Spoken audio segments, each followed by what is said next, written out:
श्रीगुरुभ्यो नमः।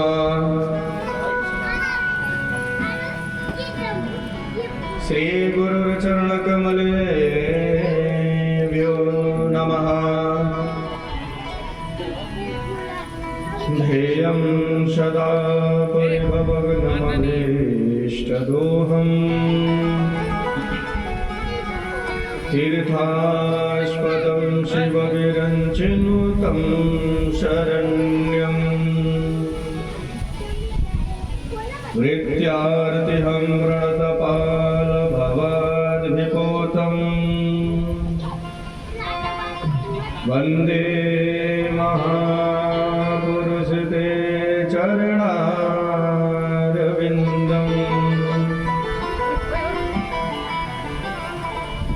वंशी विभूषितकरान्नवनीरदाभा पीताम्बरादरुडबिम्बफलाधरोष्टा पूर्णेन्दुसुन्दरमुखादरविन्दनेत्रा कृष्णात् परं किमपि तत्त्वमहं न जाने। नारायणं नमस्कृत्यं नरं चैव नरोत्तमम् देवीं सरस्वतीं व्यासं ततो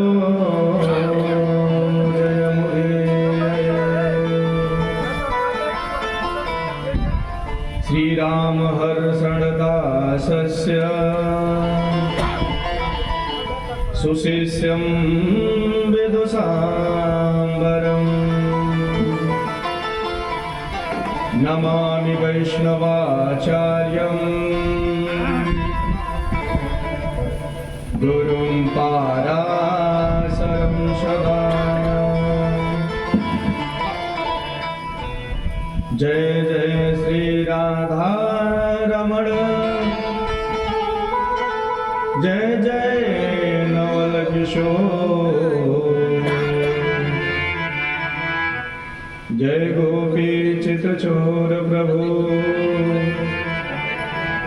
जय जय माखन चोर, जय जय माखन चोर। प्रेम से बोले श्रीमद्भागवत महापुराण की, सुखदेव भगवान की, सुखदेव जी महाराज की, कृष्ण कन्हैया लाल की, संत समाज की, हनुमान जी महाराज की जय जय श्री राधेश्वर।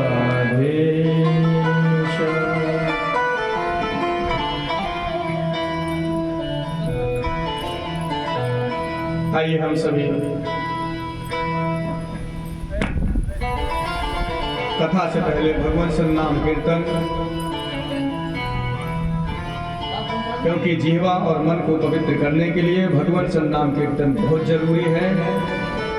उसके बाद ठाकुर जी की जैसी कृपा वैसा कथा आपको श्रवण कराएंगे। सभी लोग मीठी मीठी तालियों के साथ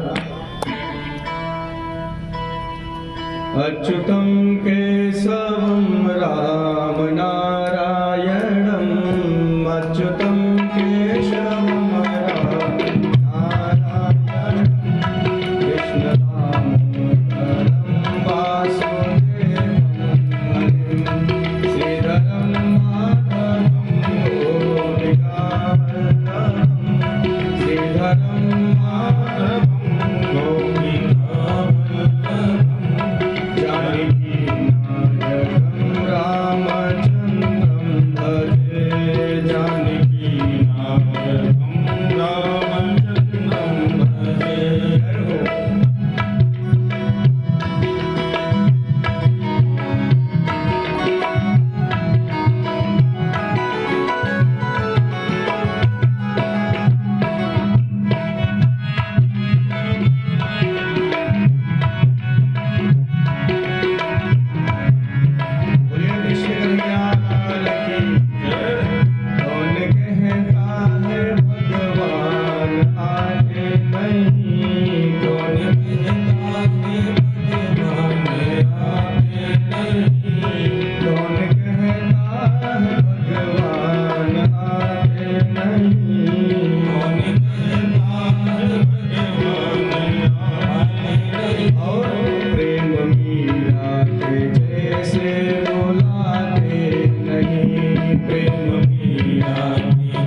अच्युतं केशवं राम नारायणम् अच्युतं केशवं राम नारायणम् कृष्ण दामोदरं वासुदेवं हरिं कृष्ण दामोदरं वासुदेवं हरिं श्रीधरं माधवं गोपिकावल्लभं श्रीधरं माधवं गोपिकावल्लभं जानकीनायकं रामचन्द्रं भजे जानकीनायकं रामचन्द्रं भजे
भगवत स्वरूप श्रीमद् भागवत ज्ञान यज्ञ सप्ताह आज सप्तम दिवस कथा में कथा पांडाल में आए हुए भक्त चंद्राणवा के बंधुओं एवं भक्तिमती माताएं।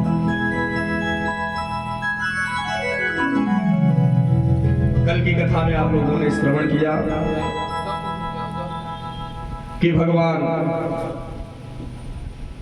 रुक्मिणी के साथ कैसे हरण कर विवाह किया। अहत्वा समरे कृष्णं प्रत्युह्य च रुक्मिणीं कुण्डेनं च प्रवेक्ष्यामि सत्यमे ददगमीमिवः। जब भगवान रुक्मी की बहन को लेकर चले तो बहुत तेज से लगा, अरे वो हमारे बहन के हरण करने वाला छलिया कृष्ण कहां भाग रहा है, रुक तो सही। बहुत क्रोधित हुआ महाराज। उसने पूरी सेना के साथ भगवान को चुनौती दी। भगवान से रहा नहीं गया, तुरंत रथ मोड़ लिया। उसने कहा था कि असत्य मेरी प्रतिज्ञा है कि कृष्ण को मारकर अपनी बहन को मैं वापिस लाऊंगा। तो इधर कुंडनपुर में सभी प्रवेश तभी करूंगा जब बहन को लेकर आऊंगा, इसके पहले तब तक मैं मूल नहीं खाऊंगा। भगवान से युद्ध करने के लिए चुनौती दी और भगवान युद्ध के लिए तैयार भी हो गए। लेकिन तब तक भगवान ने शस्त्र नहीं उठाए जब तक रुक्मी जी ने ये नहीं कहा कि ये रण छोड़ के तो तू भाग गया, आज समाज छोड़ के भी भाग रहा है। भगवान से रहा नहीं गया महाराज। भगवान आए, कहे है तो तू रिश्तेदार, लेकिन अब चुनौती दिया है तो क्षत्रियों का धर्म है महाराज, चुनौती स्वीकार करना, चाहे वो अपना भाई ही कसना दे। क्षत्रिय का धर्म है कि अगर भाई भाई को चुनौती दे रहा है तो रण में खड़ा होना पड़ेगा। तो चमचमाती हुई निकाले तलवार महाराज। कैसे भगवान तलवार निकाले कि रुक्मिणी घबराई महाराज रथोरथ से। अरे महाराज जैसे तैसे सही मेरा भैया है, योगेश्वर प्रमेयात्मन देव देव जगदपते हंतुम नार्हसि कल्याणम भ्रातरं मे महाभुज। हे महानुभाव महायुगेश्वर, हे जगत प्रभु, भला बुरा जैसे सही लेकिन है तो मेरा भाई। भगवान ने कहा देवी मैं कहा कह रहा हूं कि तुम्हारा भाई नहीं है, हम भी तो कह रहे तुम्हारा भाई है। लेकिन देवी एक बात आप भूल रही कि हम क्षत्रियों का जो धर्म है उसे बड़े अच्छे से निपटाना पड़ता है, नहीं तो कलंक लगे। रुक्मिणी जी कह रहे हे प्रभु, अगर मेरी भाई को मेरे आंख के सामने इस विवाह के चक्कर में अगर मार दिया तो महाराज माथे पे जिंदगी भर कलंक लेके दौड़ी फिरूंगी मैं आपके साथ। इसलिए महाराज कृपा करें, और अगर कहीं आपने ऐसा ऊंच नीच कर दिया महाराज तो हमको बड़ी पीड़ा होगी। बहनों के प्रति भाई का बड़ा भाव होता है। भगवान रुक्मिणी को भयभीत देखकर मुस्कुरा पड़े, हंसकर बोले देवी जी घबराने की कोई आवश्यकता नहीं। अगर ये तुम्हारे भैया हैं तो मेरे भी तो कुछ लग रहे हैं। हमने आपसे भैया बाड़ी ग्रहण किया। हम जब ये रिश्तेदार बन गए तो उन्हें मारना थोड़ी है मुझे। इसको थोड़ा अभिमान है देवी जी, सो इसका अभिमान हम तोड़ रहे हैं। तुरंत प्रभु ने रथ से कूदा और रुक्मिणी के उसी तलवार से सिर मुंड दिया महाराज। आधा मुंडा ही था कि दाऊ भैया देख ले। अरे कन्हैया, अरे क्या कर रहा है भाई? रिश्तेदारी बनी नहीं, नाई का काम कब से चालू कर दिया।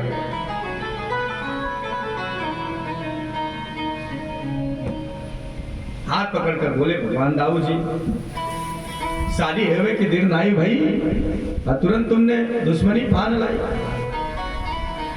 अरे कन्हैया, अपने रिश्तेदारों के साथ कोई ऐसा करता है क्या जैसे तू कर रहा है?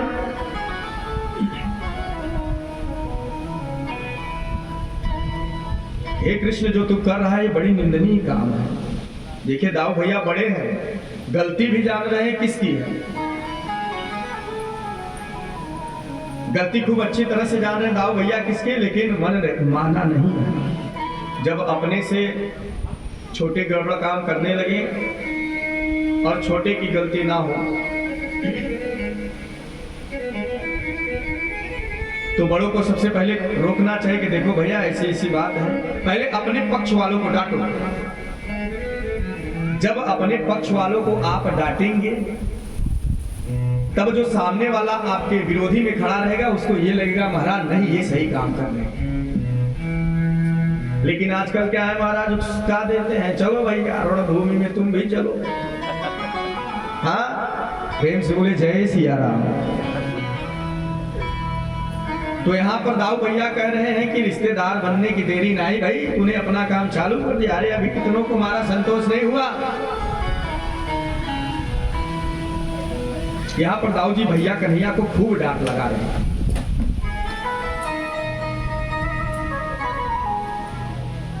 ये कोई तरीका नहीं है कन्हैया, शादी होने को अभी एक दिन भी नहीं हुआ, अभी तो एक क्षण नहीं हुआ, तुमने साले साहब का मुड़ना चालू कर दिया। ये दुर्व्यवहार रिश्तेदारों से नहीं होती कन्हैया। अगर ऐसा करेगा महाराज तो रिश्तेदार कौन बनेगा। भगवान ने देखा कि दाऊ जी लाल पीले हो रहे हैं, सोई थोड़ा नरम हंसा। भगवान कहते हैं मैंने दाऊ भैया को मुस्कुराते हुए देख लिया। ऐसा काम करो, पहले नई नई शादी हुई है, बहू रानी को घर लेके जाओ। कन्हैया बोले देखो दाऊ भैया अभी शादी की देरी भई ना है, बहू रानी आई ना है। अरे बाबू भैया सबके सामने डांट लेना, लेकिन बहू रानी के सामने मत डांटना। और बड़े भैया हो जब चाहे तब डांटो, लेकिन थोड़ा हमारी भी मर्यादा ध्यान रखो मत भैया। बहू रानी सामने खड़ी है, डांटोगी तो हमारी काहे की इज्जत रह जाएगी। हमारी तो कोई इज्जत नहीं करेगा, फिर कहेंगे अरे तुम्हारे बड़े भैया तुमको तो भरे सभा में लज्जित करेंगे। जैसे भगवान ने ऐसे कहा दाऊ जी की सारी गुस्सा ठंडी हो गई।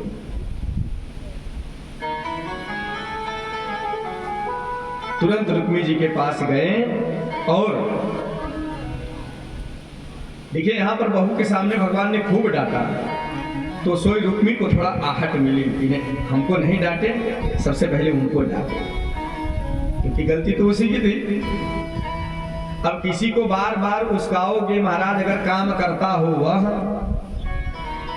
और बार बार उस्काओगे महाराज, अरे दिन भर बैठा है तनिक काम सही से नहीं करता, तो भाई जो काम आप तो कर नहीं रहे हैं और दूसरे को करने नहीं दे रहे हैं, तो जो काम करता हुआ रहेगा हमारा सारा पटकेगा, उठ के आपके ऊपर लाल पीला होना शुरू प्रारंभ कर देगा। भक्त वत्सल भगवान की जय। तो सामने गए दाऊ जी की सारी गुस्सा ठंडी हो गई, तुरंत रुक्मिणी के पास गए और बोले, रुक्मिणी जी से बोली बुरा मत माना, क्षत्रिय आणाम धर्म प्रजापति निर्मिता। हे देवी हम सबका क्षत्रिय धर्म है, इसलिए विधाता ने हम क्षत्रियों को ऐसे बनाया ही है, हम इसमें कुछ कर भी नहीं सकते।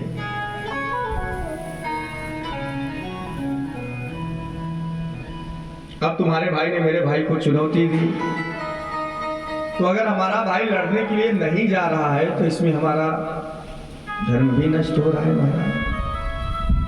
क्षत्रियों का धर्म है कोई ललकारे तो तुरंत खड़े हो जाओ, लेकिन ये कि नहीं तुरंत ललकारा खड़े हो जाओ, उसको पहले समझो कि कहां से बंदा बोल रहा है। आजकल छोटी छोटी बातों में महाराज बड़ी बात विवाद हो जा रही है।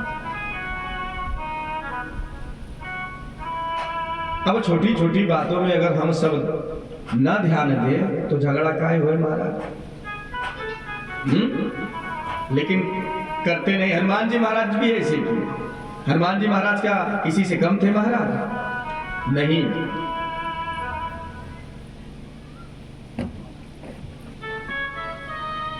अब देखिए परिचय, रावण ने विभीषण को धिक्कार लात मार के निकाल दिया। विभीषण रामचंद्र जी के शरण में आए। भगवान बोले महाराज परिचय बताओ, कौन हो तुम? कहते नाथ दशानन कई मई भ्राता, हम निश्चर वंश जन्म सुरता। महाराज मैं विशस्वा का बेटा हूं, मैं कुलस्थ ऋषि का नाती हूं। भगवान ने कहा महाराज ये कौन सी हुई बात व्यवस्था?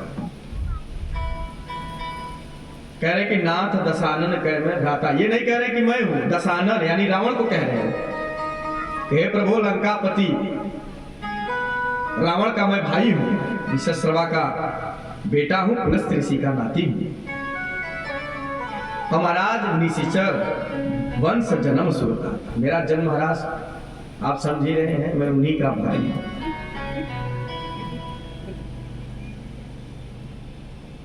इसलिए जब भगवान जी हनुमान जी गए रामचंद्र जी के पास, तो हनुमान जी अपने रूप में नहीं थे महाराज, विप्र रूप में गए थे।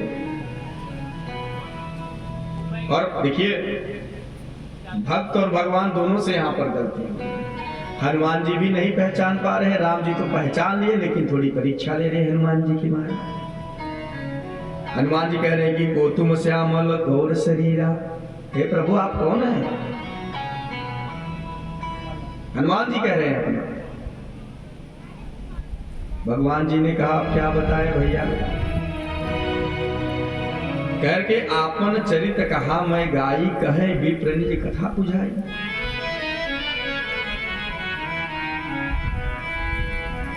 हम तो पहचान रहे हैं, लेकिन ये बताइए आप हमें पहचान रहे हैं कि नहीं पहचान रहे हैं?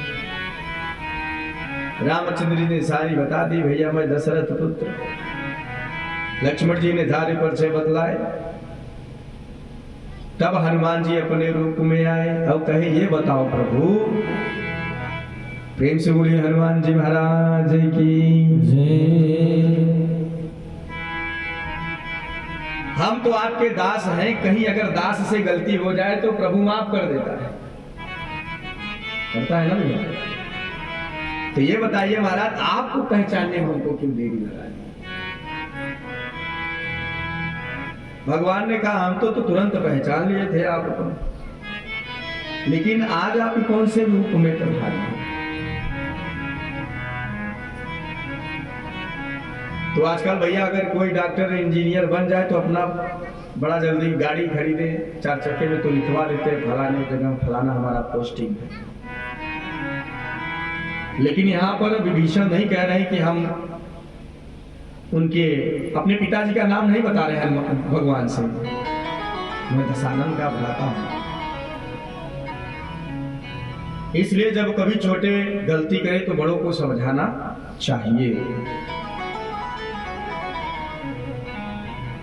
इसलिए भगवान ने तुरंत रुक्मणी को कहा तुम लेके जाओ यहां से। रुक्मणी को लेकर भगवान चले।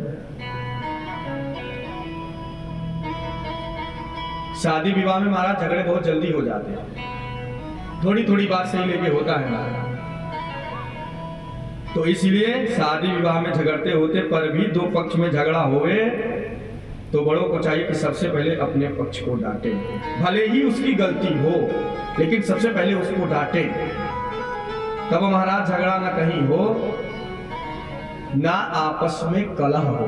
महाराज देखिए, जो अंदर की घाव 2 प्रकार के होते हैं, तलवार भी 2 प्रकार की होती है। एक कटारी होती है,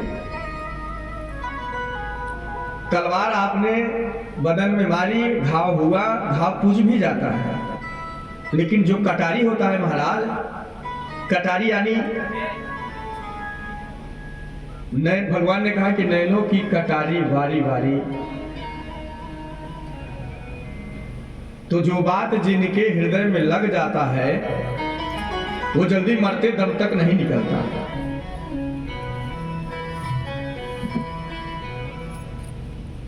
तब इसलिए जब अपने पक्ष को डांटते हैं तो दूसरे पक्ष को कहते कि भैया आपकी भी थोड़ी गलती थी। पहले अपने को डांट के फिर जा रहे हैं दूसरे के पास, तुम्हारी भी गलती तो आपको भी बात को थोड़ा सुनना पड़ेगा महाराज। और कहीं सीधी आपने गलती मानना नहीं स्वीकार का तो मामला इधर उधर का हो जाता है। दाऊ जी ने वह भूमिका बड़े भाई के नाते बड़े अच्छे प्रकार से निभाई, साले साहब के प्रति अपने कन्हैया को डांटा। भगवान पर बरस पड़े, बहुत गलत किया, तुम्हें ऐसा नहीं करना चाहिए था। तो रुक्मी के मन में दाऊ के प्रति बड़ा थोड़ा झुकाव हो गया। दाऊ जी भैया ने भी रुक्मी को थोड़ा समझाया बुझाया और समझा बुझा कर भेज दिया। उसने अपनी गलती मान ली। ठीक है, तब उसने अपनी गलती मान ली बड़े सहजता के साथ।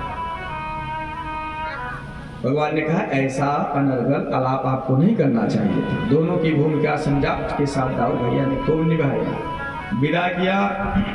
इधर द्वारकाधीश बड़े धूमधाम के साथ द्वारका में द्वारका वासियों को पता चला कि हमारे सरकार बहू रानी लेकर आ रहे हैं, तो घर घर में मंडप सजने लगी। सबको बिलौआ भेज दिया गया, भाई बहू रानी आ रही तो देखने के लिए तो सब तो आएंगे ही, बहू रानी आएंगी महाराज। तो बड़े बड़े उत्सव का आयोजन किया गया महाराज।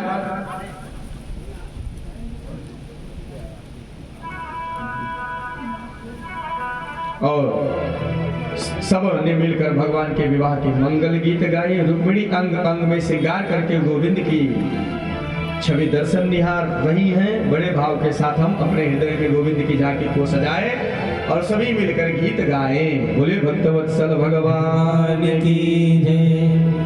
आओ मेरी सखियों मुझे मेहंदी लगा दो, मेहंदी लगा दो मुझे ऐसी सजा दो, मुझे श्याम सुंदर की दुल्हन बना, मुझे श्याम सुंदर की दुल्हन बना दो, मुझे श्याम सुंदर की दुल्हन बना दो, मुझे श्याम सुंदर की दुल्हन बना दो। आओ मेरी सखियों मुझे मेहंदी लगा दो, मेहंदी लगा दो मुझे ऐसी सजा दो, मुझे श्याम सुंदर की दुल्हन बना दो, मुझे श्याम सुंदर की दुल्हन बना दो, मुझे श्याम सुंदर की दुल्हन बना दो, मुझे श्याम सुंदर की दुल्हन बना दो। सत्संग ने मेरी बात चलाई, सत्संग ने मेरी बात चलाई, सत्संग ने मेरी बात चलाई, सत्संग ने मेरी बात चलाई, सतगुरु ने मेरी तीन सगाई, सतगुरु ने मेरी तीन सगाई, उनको बुला के हाथ तो बना दो, उनको बुला के हाथ लेवा तो लगवा दो, मुझे श्याम सुंदर के दुल्हन बना दो, मुझे श्याम सुंदर की दुल्हन बना दो।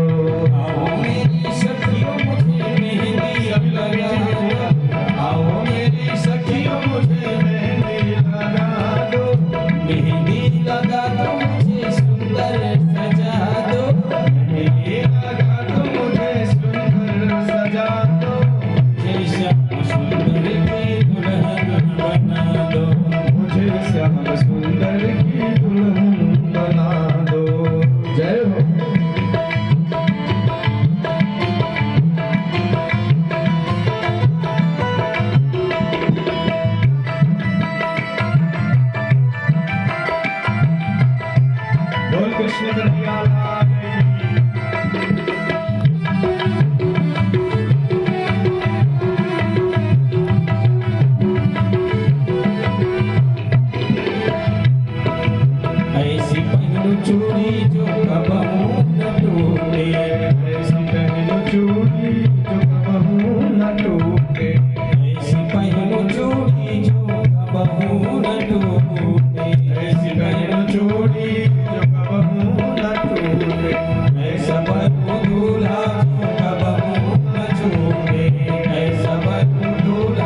भक्ति का सुरमा मैं आँख में लगाऊंगी, भक्ति का सुरमा मैं आँख में लगाऊंगी, ओ भक्ति का सुरमा मैं आँख में लगाऊंगी, भक्ति का सुरमा सुरमा मैं आँख में लगाऊंगी, दुनिया से नाता तोड़ उन्हीं की हो जाऊंगी, दुनिया से नाता तो मैं उनकी हो जाऊंगी।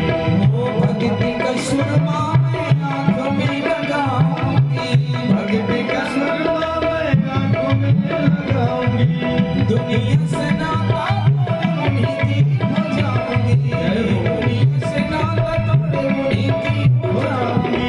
सतगुरु बुला के मेरे तो पड़वा दो, सतगुरु बुला के मेरे तो पड़वा दो, मुझे श्याम सुंदर की दुल्हन बना दो, मुझे श्याम सुंदर की दुल्हन बना दो, मुझे श्याम सुंदर की दुल्हन बना दो, मुझे श्याम सुंदर की दुल्हन बना दो। बांध के घुंघरू में उन्हीं को ले जाऊंगी, बांध के घुंघरू में उनको रिझाऊंगी, बांध के घुंघरू में उनको ले जाऊंगी, बांध के घुंघरू मैं उनको रिझाऊंगी, लेके एक तारा मैं श्याम श्याम गाऊंगी, उनकी कथारा श्याम श्याम गाऊंगी। बांध के घुंघरू में उनको ले जाऊंगी, बांध के घुंघरू में उनको रिझाऊंगी, लेके एक तारा मैं श्याम श्याम गाऊंगी, लेके एक तारा मैं श्याम श्याम गाऊंगी। सखियों को बुला के मेरी विदा तो करा दो, सखियों को बुला के मेरी विदा तो करा दो, मुझे श्याम सुंदर की दुल्हन बना दो, मुझे श्याम सुंदर की दुल्हन बना दो।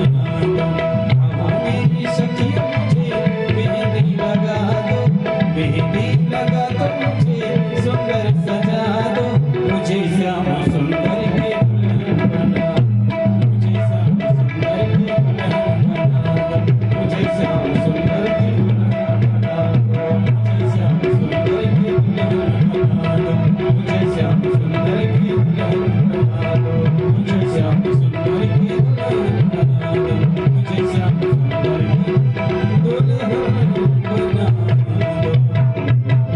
बोल भक्तवत्सल भगवान की जय। इस प्रकार प्रभु का प्रथम विवाह राजा भीष्म की लक्ष्मी स्वरूपा कन्या भगवती रुक्मिणी के साथ संपन्न हुआ। रुक्मिणी जी साक्षात भगवती लक्ष्मी है और लक्ष्मी केवल नारायण की ही है महाराज, और नारायण की ही रहेंगी। जो अपने आप को लक्ष्मीपति समझ बैठते हैं, चेष्टा कर बैठे हैं, उन्हें फिर शिशुपाल की तरह रोना पड़ता है। लक्ष्मी पुत्र बनो, लक्ष्मीपति की चेष्टा मत करो महाराज, क्योंकि लक्ष्मी जी जिनकी हैं उन्हीं की रहेंगी। इस प्रकार भगवान के विवाह में तो शिशुपाल की तरह रोना पड़ेगा। लक्ष्मी पुत्र बन सकते हो तो बनो, पति मत बनो। इसलिए प्रभु के रुक्मिणी से प्रथम विवाह प्रद्युम्न, प्रथम पुत्र उत्पन्न हुए प्रद्युम्न, जो साक्षात कामदेव के रूप में प्राकट्य हुए। कामस्तु वासुदेवांशो दग्ध प्रागरुदं न्यूना देहोपमत्तवे भूयस्तवमेव प्रत्यक्षदत्। भगवान रुद्र के क्रुद्ध होकर कामदेव को भस्म किया, और जब रति बहुत हुई तो शिव जी ने वचन दिया कि यदुवंश में कृष्णावतार होगा, इसलिए मैं तेरा ही पति। कृष्ण तनय होई है पति तोरा, वचन अन्यथा होई न मोरा। तो बोले नाथ का वचन सत्य हुआ, और कामदेव ही भगवान के रूप में प्रद्युम्न कृष्ण के प्रथम पुत्र बनकर प्राकट्य हुए। कामदेव विकारों से उत्पन्न होवे तो वह धर्म विरुद्ध काम है। धर्म के अनुकूलता से जो काम है वह तो भगवान स्वरूप है, भगवान का विभूति है। तो वह धर्म सम्मत कामदेव प्रद्युम्न के रूप में प्रकट हुए, लेकिन सम्रासुर नामक का एक दैत्य प्रद्युम्न का हरण करके समुद्र में फेंक दिया। जब समुद्र में फेंक दिया तो एक मछली निगल गई।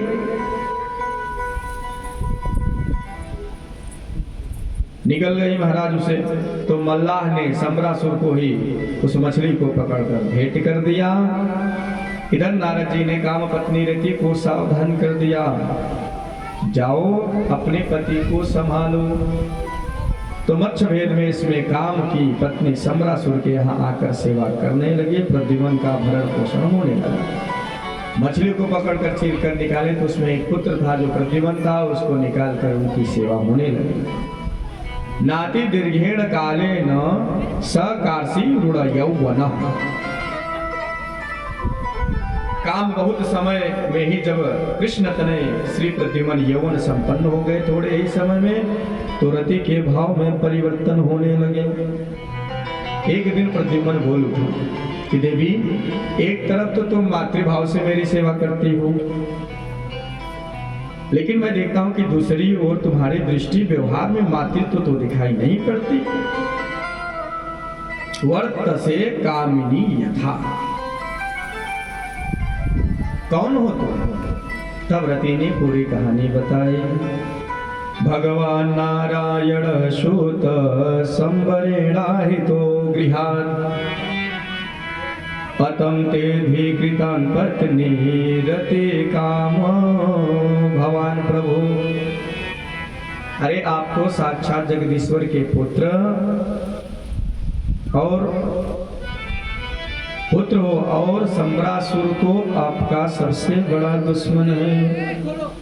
मैं तो आपके जन्म जन्मांतर की पत्नी रति हूँ। आप मेरे पति कामदेव हैं। सारी घटना विस्तार से सुनाए। प्रद्युम्न क्रोध से भर गए, सम्रासुर को ललकारा, मैं तेरे ही काल कृष्ण का लाल प्रद्युम्न हूँ। सम्रासुर का उठा, हे भगवान, इतनी देर से मेरे ही घर में मेरा काल बनकर तू हम सबको फिरंगी की तरह नचा रहा है। खापा दोनों भयंकर में युद्ध हुआ। महाराज सैन्य शक्ति के साथ सम्रासुर का संहार करके प्रद्युम्न रति के साथ अपने द्वारका को वापस लौटा। बोलिए प्रद्युम्न भगवान की जय। तब रुक्मिणी जी के आनंद का तो पराभाव नहीं रहा। पुत्र पैदा होते ही खो गया था और जब लौटा तो बहू रानी के साथ लौटा।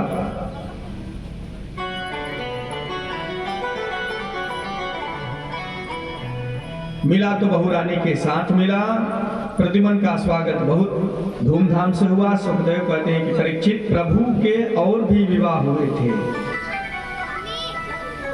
परीक्षित बोले, और विवाह कहाँ कहाँ हुए महाराज, कैसे हुए, कब हुए, किनके द्वारा हुए, जरा विस्तार से बतलाओ।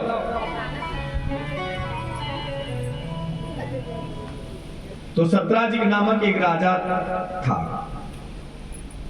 और उसके पास एक सेमंतक मणि थी महाराज, जो 8 भार सोना प्रतिदिन देते थे। कुछ यदुवंशियों ने सत्राजित को कहा, महाराज ये मणि दे दो तो द्वारिकाधीश कन्हैया को पहना दिया।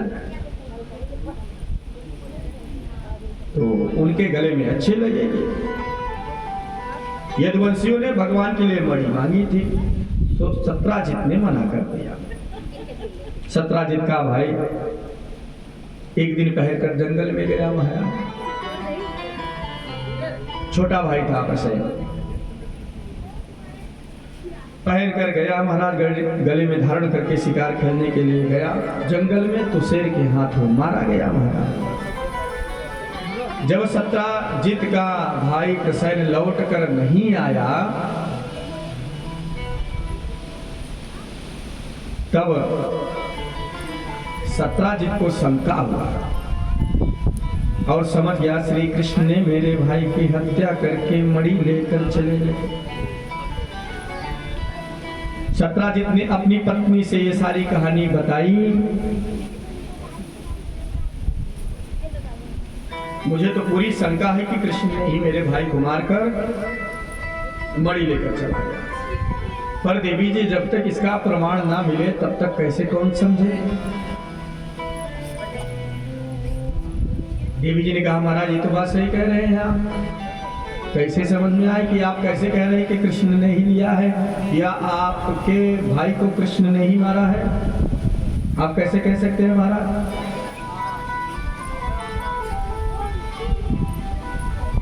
परंतु माताओं का स्वभाव है महाराज कि जब तक एक दूसरे की बात दूसरे के कान में ना पड़ जाए तब तक उनके पेट का दाना हजम नहीं होता। अब भैया कानो कानो बात यह फैल गई, भगवान को चोरी का इल्जाम लगा। सत्राजित की पत्नी दूसरे अपने सखी से कही और उसकी सखी ने दूसरे सखी से कही, तो कानो कानो कर्ण कर्ण कर्णे च जपन जना, जपे भैया। और एक दूसरे से सब ग्वालन कहने लगे। भगवान के कान में सोई शब्द पड़ा, हे राम राम राम, अच्छा खासा फंसे भैया हम तो।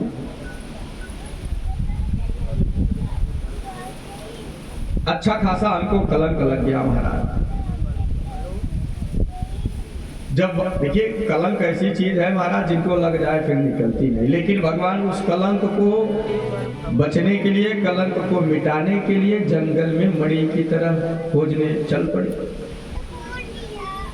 अब चले महाराज, तो जब शेर ने मणि को मुंह में धारण करके चलने लगा तो वहां जामवंत जी जंगल में जा रहे थे। उन्होंने देखा कि भाई शेर का मुंह आज बड़ा ललाट चमक रहा है, क्या बात है भगवान। और मणि इतनी प्रकाशित थी महाराज सूर्य के प्रकाश की तरह। सोई जामवंत जी ने कहा कुछ देखा जाए महाराज। गए महाराज, लड़ाई हुई, शेर को पराजित किया, मणि को लेकर आके अपने पुत्री को जामवती को दे दिया। खिलौना समझकर उनकी पुत्री खेलने लगी। भगवान ने देखा कि शेर जो था महाराज प्रसेन को मारकर खा गया। तो भगवान ने देखा मणि तो देखी नहीं, लेकिन जामवंत जी के चरण पद चिन्ह को देख देख कर भगवान जामवंत जी के भवन में पहुंच गए, गुफा में पहुंचे महाराज। जब वहां पर पहुंचे महाराज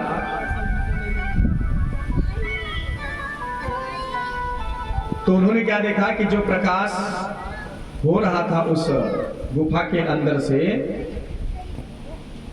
भगवान ने सोचा ये कहाँ की प्रकाश है महाराज, इतनी प्रकाश कहाँ से आ रही है। भगवान तो पहले ठहरे महाराज। जामवंती उस मणि को लेकर खेल रही थी महाराज। भगवान कुछ आगे पहुंचे महाराज, देखा कि उनकी पुत्री खेल रही थी। और जब पुत्री ने भगवान को देखा तो तुरंत डांटने लगी, है महाराज कहाँ कहाँ घुसे चले आ रहे हो, तुमने बिना किसी के घर में बिना पूछे मते कोई जाता है क्या, सिर उठाए चले आए। तुरंत अपने पिताजी को आवाज मारे, पिताजी देखो कोई आया है। जामवंत जी निकले महाराज, कहो भैया कैसे पधारे। अब आम दाव देखा जामवंत जी ने एक लात भगवान की छाती पे जड़ दिया। भगवान ने कहा ये तो बड़ा गड़बड़ हुआ। भगवान ने भी फिर खूब जमकर लड़ाई की जबरदस्त।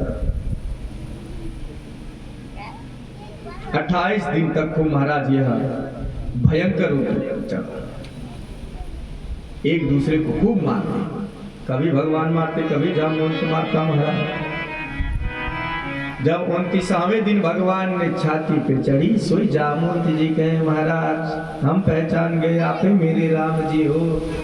बोल भक्तवत्सल भगवान की जय। तुरंत हाथ हाथ जोड़ के खड़े हो गए, क्योंकि जामवंत जी ने रामावतार में कहा था महाराज मैंने तो लड़ा ही नहीं, लड़ाई तो हमने किया नहीं महाराज, तो हमारी इच्छा है कि कोई सामने मिले।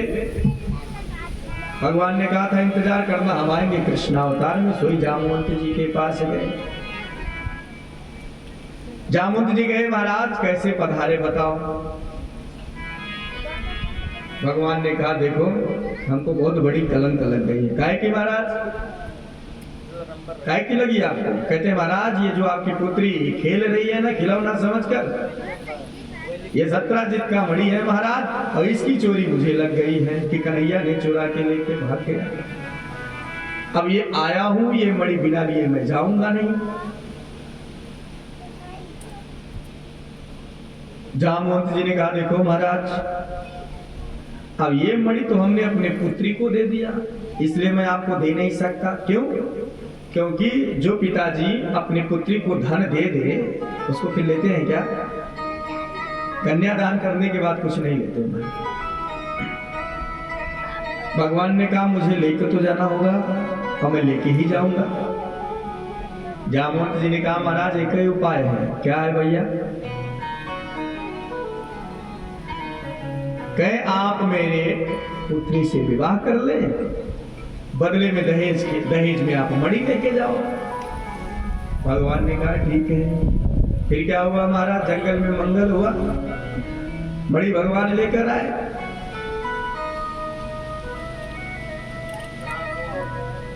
और जब लेकर आए तो जब सत्राजित को मणि सौंपने लगे तो सत्राजित बड़ा चिंतित हुआ। भगवान ने कहा लो, भगवान ने कहा ये लो भैया, आप झूठ मूठ के हमको कलंक लगा रहे थे। भैया ने कहा देखो बचपन की चोरी करता था माखन मिश्री की, अब मणि चुराने लगा। ये कन्हैया की बात में कान पड़ी थी। सोई सत्राजित बड़ा लज्जित हुआ।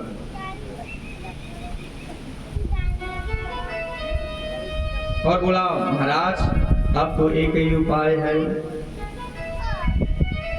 क्योंकि महाराज ये मणि हमने आपके बेवजह चोरी लगाई, और ये गांव देश के लोग जो महाराज कहेंगे कि अरे कितना बड़ा मूर्ख है, बताओ भगवान पे चोरी लगा रहा था। लेकिन भगवान ने जैसे मणि दी, सोई महाराज हवा की तरह रूप बदल गया उसका। अरे हम तो कहते थे भाई भगवान द्वारिकाधीश है, चोरी थोड़ी करेगा। लेकिन क्या करें महाराज, ये दूत जो है हमारे कहने लगे ऐसे ऐसे, क्षमा करिए महाराज। अब आपसे बचने के लिए महाराज एक ही उपाय है गाँव वालों से। भगवान ने कहा वो क्या है बताओ।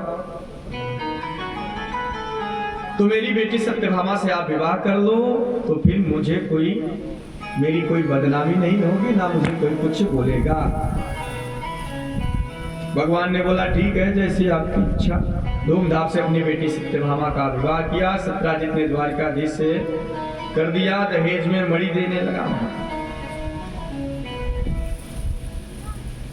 मणि भी प्रदान कर दी। भगवान बोले मणि तो हम नहीं लेंगे महाराज। क्यों भैया? अगर मणि हमने ले लिया तो फिर जनता की हवा बदल जाएगी तुरंत। सो कहेंगे देखो कितना होशियार है, मणि की चोरी लगी लेकिन देखो कितना चालाक है।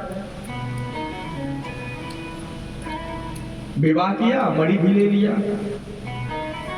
मणि के चक्कर में इसने शादी कर ली महाराज।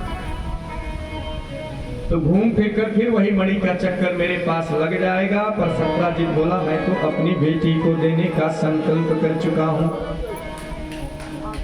इसलिए अब यह मणि आपके ही पास रखता हूं। भगवान बोले एक काम करो। कहे क्या? कहे मणि तो मैं ले रहा हूं, लेकिन मैं मणि तुम्हें सौंप रहा हूं। मेरी जगह तुम्हारे पास रहेगी, इस पे तुम्हारा, लेकिन वह अधिकार मेरा होगा। ये 8 बार जो प्रतिदिन सोना देती है महाराज, इसे सीधे सीधे ला के मेरे घर में पहुंचा देना। इस प्रकार भगवान के 2 विवाह हुए। बोले भक्तवत्सल भगवान की जय। एक बार भगवान अपने प्रिय पांडव से मिलने के लिए द्वारिकाधीश पहुंचे। अब द्वारिकाधीश कहाँ है महाराज? दिल्ली में। दिल्ली में एक प्राचीन नाम इंद्रप्रस्थ है। इंद्रप्रस्थ नगरी है। पांडवों ने प्रभु का आत्मीय स्वागत किया।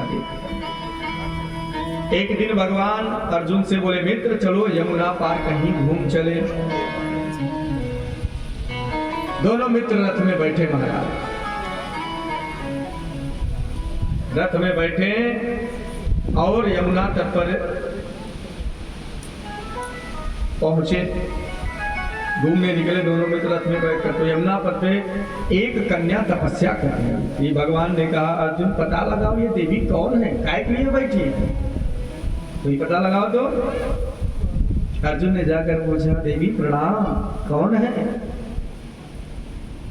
एकांत में क्यों बैठी है। तब कन्या ने अपना परिचय दिया, अहम देवस्य सवितुर्दुहिता पतिमिच्छति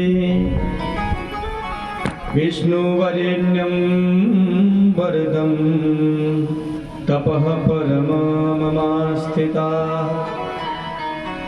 महाराज मैं सविता की दुहिता हूं और मेरा नाम कालिंदी है। मैं द्वारिकाधीश को पति रूप में पाने के लिए मैं यहाँ पे तपस्या कर रहा हूँ। श्री अर्जुन ने तुरंत भगवान की तरफ देखा, कहा महाराज आपकी बृहस्पति बड़ी जोरदार चल रही है, क्या हुआ महाराज। अरे देवी जी आपको पाने के लिए यहाँ बैठी है। अच्छा तो परिचय कराओ फटाफट। अर्जुन ने तुरंत परिचय करवाया। कालिंदी का परिचय गोविंद से कराकर अर्जुन ने तुरंत पारिग्रहण करवा दिया। ये हुआ भगवान का चौथा।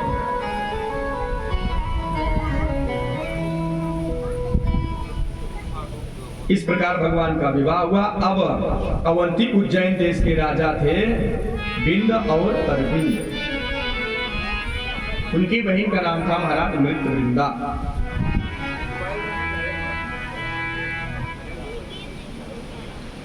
और भाई राजनीतिक लाभ लेने के लिए अपनी बहन का विवाह दुर्योधन के साथ वर्ण करना चाहते थे, जबकि मृत्यवृंदा प्रभु द्वारिकाधीश की माला जप रही थी। जप ही रही थी महाराज।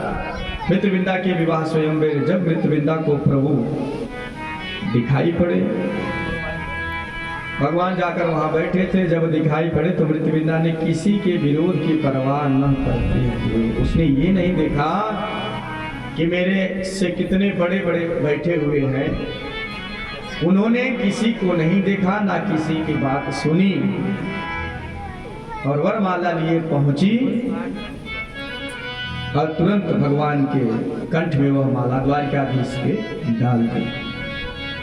भगवान ने पारिग्रहण किया।